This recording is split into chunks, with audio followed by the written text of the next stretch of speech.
यह तथ्य चकित करने वाला है कि दवा बनाने वाली कंपनियों के लिए गुणवत्ता नियंत्रण का कोई नियम नहीं है और स्वयं कंपनियां ही अपनी दवाओं की गुणवत्ता का सत्यापन करती हैं।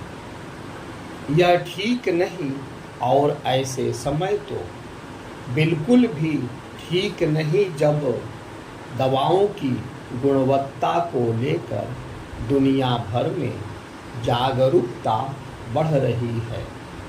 चूँकि भारत एक बड़ा दवा निर्यातक देश है और उसे विश्व का औषधि कारखाना कहा जाता है, इसलिए सरकार के लिए यह आवश्यक है कि वह दवा कंपनियों के लिए क्वालिटी कंट्रोल का कोई भरोसेमंद नियम बनाए। इस नियम के दायरे में निर्यात होने वाली दवाएं भी आनी चाहिए और देश में बिकने वाली दवाएं भी, क्योंकि नकली और खराब गुणवत्ता वाली दवाएं बिकने की शिकायतें आती ही रहती है। इससे संतुष्ट नहीं हुआ जा सकता कि पिछले दिनों विदेश व्यापार महानिदेशालय ने एक अधिसूचना जारी कर कहा कि 1 जून से कफ सिरप निर्यातकों को विदेश भेजने के पहले अपने उत्पादों का निर्धारित प्रयोगशालाओं में परीक्षण कराना आवश्यक होगा। प्रश्न यह है कि यह नया नियम केवल खांसी के सिरप पर ही क्यों लागू हो रहा है?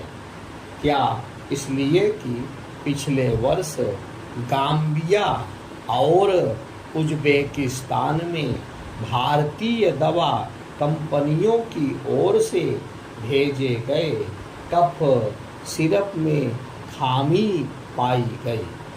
विश्व स्वास्थ्य संगठन ने भारतीय कंपनियों की ओर से इन देशों में निर्यात किए गए कफ सिरप से कुछ बच्चों की मौत का भी दावा किया गया।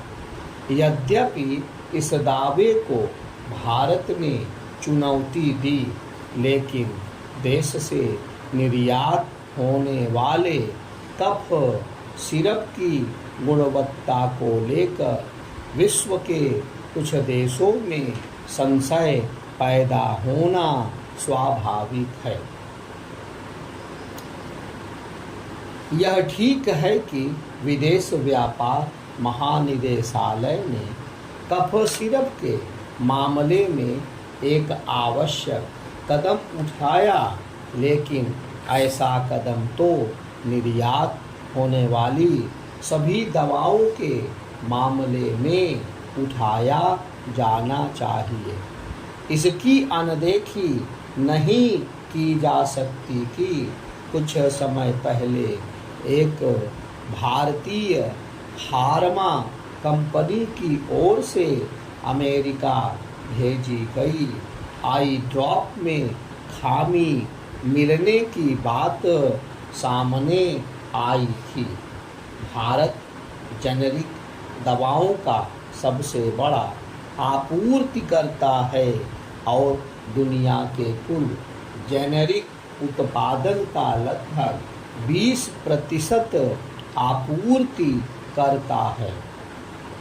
भारत के दवा उद्योग की व्यापकता को इससे समझा जा सकता है कि देश में 3000 से ज़्यादा दवा कंपनियां हैं जो 10,000 से ज़्यादा फैक्ट्रियों के जरिए दवाओं का उत्पादन करती हैं।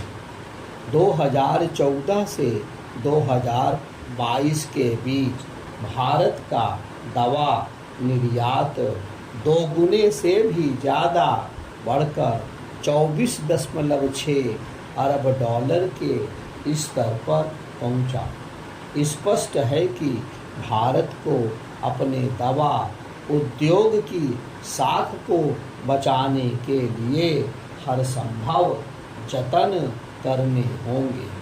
जिस तरह विदेश व्यापार महानिदेशालय कफ सिरप के निर्यात के मामले में सक्रिय हुआ, उसी तरह औषधि महानियंत्रक को भी यह सुनिश्चित करना चाहिए कि उसी तरह औषधि देश में बनने वाली दवाओं की गुणवत्ता को लेकर कहीं कोई सवाल ना उठने पाए।